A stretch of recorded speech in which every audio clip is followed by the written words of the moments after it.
Hello, boys and girls. Welcome to Puppet Stories with Justin. That's me. I'm Justin. And here's our story today. And here's our puppet. Ha! What? Hey, Jester, what are you doing here? What do you mean? Well, I thought that we would have, another puppet like lion or dragon or Christmas monster. Mm-mm. What? Why not? Because I'm the famous one. Oh, really? You are famous. Yes, I'm on YouTube, you know. Oh, really? Well, fame's not all it's really cracked up to be. What do you mean? Well, that's just what today's story is about. It's about Daisy Head Mayzie by Dr. Seuss. What? Who's this Daisy Head Mayzie? And why does she think she's more famous than me? Well, let's find out. Come on. Daisy Head Mayzie by Dr. Seuss. Get on with it. Okay. It's hard to believe such a thing could be true. Wait a minute. Wait. Who's that? What? Well, that's the Cat in the Hat. He tells many stories for Dr. Seuss. Oh, I see. Dr. Seuss is a sort of behind-the-scenes fella. That's right. He lets his cat do the talking for him. That's right, Jester. Well, let's see what this cat in his hat has to say. Well, let's find out.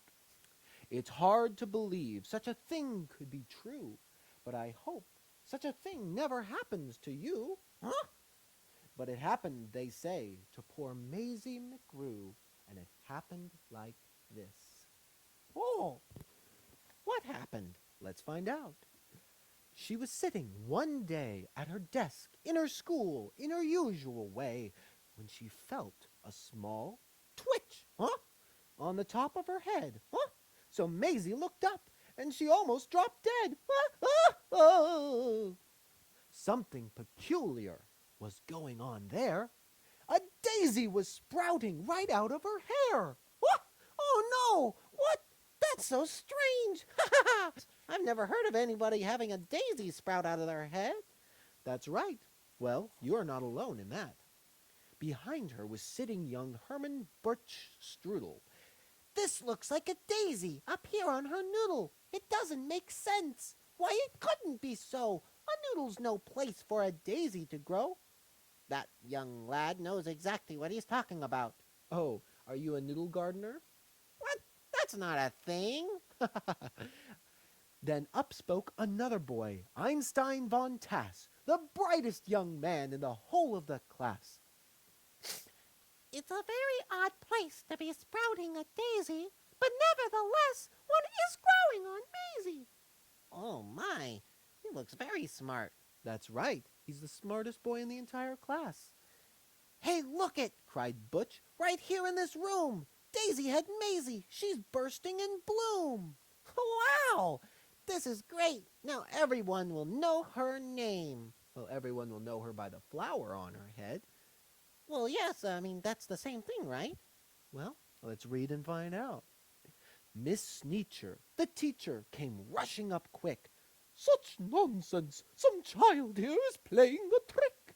Which one of you boys stuck that thing in her hair? You know that a daisy could never grow there. Oh dear. Well, she just doesn't know, does she? But teacher, said Butch, I saw the thing rise right out of her head with my own very eyes. Just give it a yank if you think I tell lies. Oh, that's not going to go well. I bet you're right, Jester. But Miss Sneecher had heard quite enough of this talk. Mayzie, hold still. Let me get at that stalk. Ouch! Hollered Mayzie. Huh? It hurt her? That's right. Quit yanking, Butch said. You're giving her pains. I'll bet that those roots go way down to her brains. Oh, no. That's very strange. I would say so. Let's see what happens next. It gets worse, you know. Really? Look! The kids in the class started shouting like crazy. Daisy Head, Daisy Head, Daisy Head Mayzie. What? They're making fun of her? What? Well, of course. It looks strange to them. They've never seen anything like that before. Well, that's not very nice. Sometimes people can be mean when they encounter something they don't understand or someone who's a little bit different. Children, be quiet, good grief, and alas! Miss Sneecher was shocked by the noise in her class. I've taught in this room 20 years, maybe more, but I've never seen anything like this before. I'll have to report it. You'll just have to come to the principal's office and show Mr. Grum. Oh, Mr. Grum, he doesn't sound like a nice person. Oh, you don't know Mr. Grum. Now, the principal, good Mr. Gregory Grum, was a very wise man, as smart as they come. He knew more than anyone else in this nation. Oh, about long division and multiplication. Do you know about long division and multiplication, Jester? Oh, I was never very good at grammar. Oh, Jester. He knew all the answers. Why oceans are deep. Why skies are so high. Why mountains are steep. He should have the answer on this thing on Mayzie. My word, he declared. It's a genuine daisy. Why, yes, of course it is. I've seen them quite often in fields growing wild, but never before on the head of a child. Now, what in the world ever made this thing sprout? I have no idea, but I'm going to find out. Oh, he's on to it, mister. I bet he finds out the reason right away. Look at all those books. Yeah, it's right. It says here, daisies grow on the land. They grow between rocks. They grow also in sand. It mentions right here that they can grow in a pot, but mention the head of a girl it does not. Oh, daisies, it says, sometimes grow in Alaska, also Missouri, Rhode Island, Nebraska. They grow in Japan and in Spain and Peru, in India, France, and Idaho, too. Oh, my goodness, so many places. This man knows so much. It's true. That's true. They grow in South Boston and also in Rome. But why should they grow on this little girl's dome? Even he doesn't know. Say, look it, said Mayzie. Huh? Look, what's happening to her flower? That's a good question. Let's see. I bet Miss Sneecher knows. It's wilting. It's drooping. How wonderful, Mayzie. It soon will be dead. We'll be rid of that daisy. Oh my. In just a few minutes, our troubles will pass, declared Mr. Grum. Take her back to the class. But wait a minute. If her flower dies, what happens to her? That's a good question, Jester. Then the principal saw a most terrible sight. The daisy was dying, and that was all right. But the daisy was part of poor Mayzie McGrew, and Mayzie was starting to wilt away too. Oh no, poor Mayzie. Teacher, said Grum, you know what I think? They're both going to die. Hurry, bring them a drink. Oh, dear. They splashed her with water. That's right. That's what the daisy needed. That daisy, that girl's the worst problem in town. You take her away, and you make her lie down. You lock her up tight in that room down the hall. There are quite a few numbers that I've got to call. Oh no. Why would Mr. Grum say something like that? Well, it's simple, Jester. He's never seen anyone who has a daisy on top of their head before, and he doesn't know what to do. He's worried. But that's no reason to lock her up and make her lie down. I agree. She's just different. But people don't always know how to react to people who are different. Let's see what happens next. Get Maisie's parents on the end of the line. I need them here quickly while there is still time. On the phone, Maisie's mom asked, What's all the fuss? then, Goodness to Betsy, I'll catch the next bus. Oh, her mom's on the ball, at least. a call to the shoe store reached Mr. McGrew. He answered while holding a customer's shoe. See the shoe? Yeah. Yes, this is... Oh no, I really must go. Oh, hey, her dad sort of sounds like me. Oh, that's just a coincidence. A doctor should see her, The principal said. an expert on plants, like the one on her head. So he called Dr. Eisenbart, who said, What a trick! My stethoscope's packed. I'll be there in a tick. Oh, wait, Doc, said his patient. I'll come along too. My brother's a vet. He knows this McGrew. You really stereotyped that patient of his, didn't you? Well, I mean, he's big. Don't question my creative choices. When he heard, Finch the florist grabbed for his shears. I'll be there just as soon as my truck can shift gears. Everyone's so excited about this Daisy McGrew. But the question is, are they interested in Mayzie or the daisy? Meanwhile, poor Mayzie lay down on a couch. The daisy slumped down on its leaves in a slouch. But the window was open because it was warm, and the sweet-smelling daisy attracted a swarm of bees. Oh, no! Bees! Buzz! Oh, get out of there, Mayzie. Bees! Bees! Oh, I don't like bees. Oh, dear. But it's okay. She jumped out the window and landed on a pillow. Oh, good. Run, run, Daisy Mayzie, run. Oh, I can't watch. The faster she ran, the faster they flew. So Mayzie kept running. What else could she do? Oh, dear. Oh, I'm so scared. She attempted to hide behind Officer Thatcher, who cupped out his hat like a bumblebee catcher. Huh? Wow, that's real smart of him. The bees took his hat. Oh, dear. Thatcher said, I'm no fool. and ran after Mayzie back to the school. Oh, dear. This poor Mayzie can't catch a break. That's right. Principal Grum didn't know what to do. It's worse, cried Miss Sneecher. Much worse than we feared. The daisy and Mayzie have both disappeared.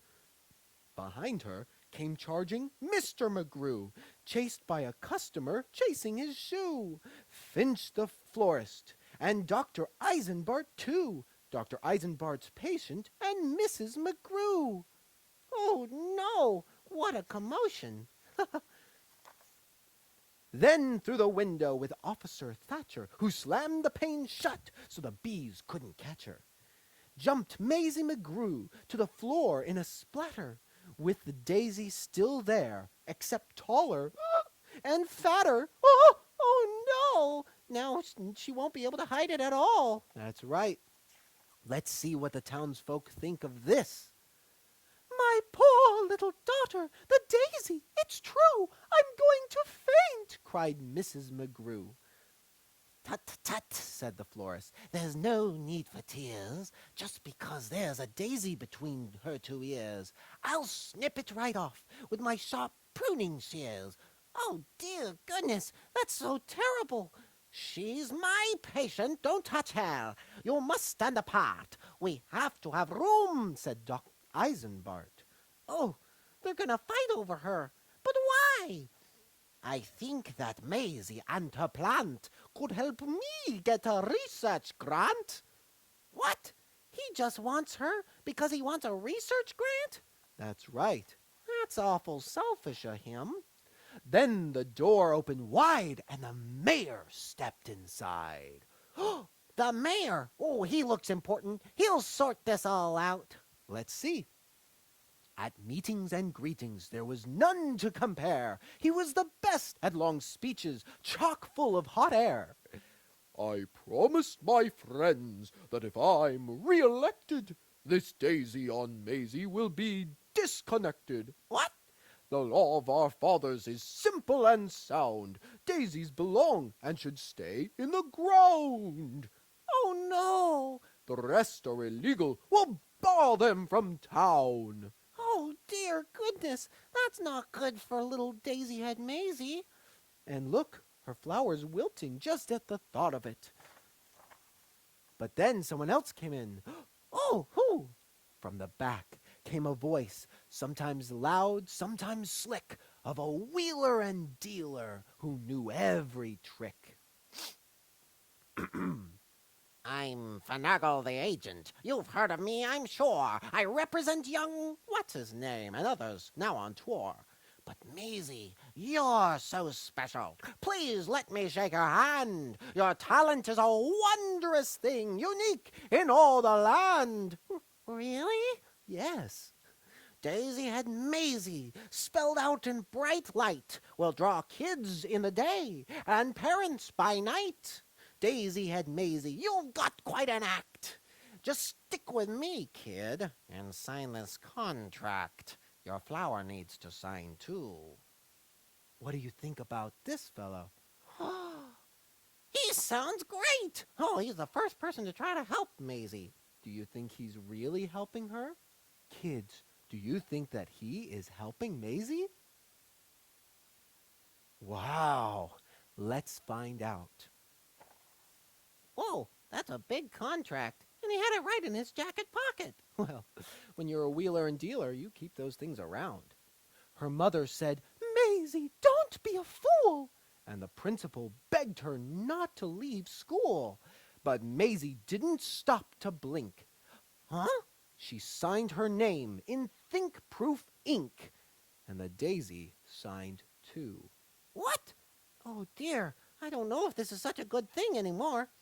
Daisy-head fever was gripping the nation. It had quickly become a worldwide sensation.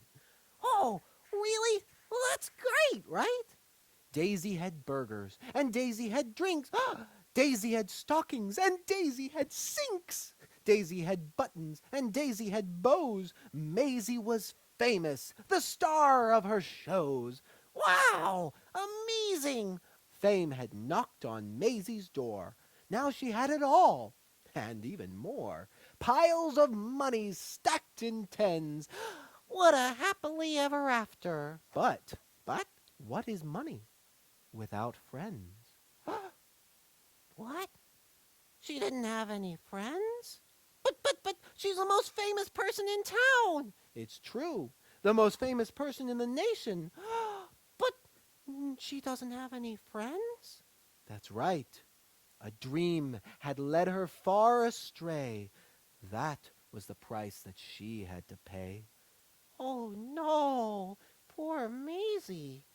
Mayzie McGrew ran night and day, nowhere to go, nowhere to stay, because she was sure that everyone must have written her off with total disgust. Oh, it's not true, Mayzie. She can't hear you. She's in a book. Oh. Over and over again in her head, these are the words that poor Mayzie said. "I can never go home. Nobody loves me. Nobody loves me. Nobody loves me." Oh dear. Oh, this is awful. I thought that fame would make her happy. Well, a lot of people think that, Jester, but it just made her lonely. Oh dear. All these people loved her for her flower. The doctor just wanted for her flower to get him a grant. The florist just wanted her flower so he could have a new plant. The mayor just wanted to make a new law, and the wheeler and dealer, well, you saw what he saw. Nobody loved her. Poor Mayzie McGrew. It's hard to believe such a thing could be true. And maybe that's why, then this daisy above, when Mayzie below began talking of love, well, you know about daisies. I do? When love is in doubt, the job of a daisy is try and find out. Oh yeah, I know. You can pull the petals off and Look, they love her. yay! They love her not. Oh no! They love her. Yay! They love her not. Oh! Don't worry, Mayzie. They love you. Huh? Wow! It's true! The daisy revealed it to be true. They love me, she said. Oh, Yay! She went back to school. Well, that's how it all happened. The thing went away, and Maisie McGrew is quite happy today, back at her studies and doing just great in all of her subjects inside room number 8. And, concerning that daisy, you know that it never grew out of the top of her head again ever. Oh, good. I'm glad to hear that. Oh, that thing was lots of trouble. What? What? What are you not telling me? Well, I mean, it practically never popped up there again, excepting, occasionally, What? just now and then. Oh, no! But that's okay. Wait, it is? And after all, I'm getting used to it. Wow! That was a great story! In the end, she got used to the thing that people noticed her for. But she realized that that wasn't why people loved her. That's right. So you see, you might have lots of things that make you special or unique, but really what people should love is you. And that's what I love about you, is who you are. Is that so? Yeah, and you too. Thank you, kids, for coming and reading this story today with us. It's been a lot of fun. I'll see you next time. And me too! On Puppet Stories with Justin. And Jester! Bye-bye. Bye.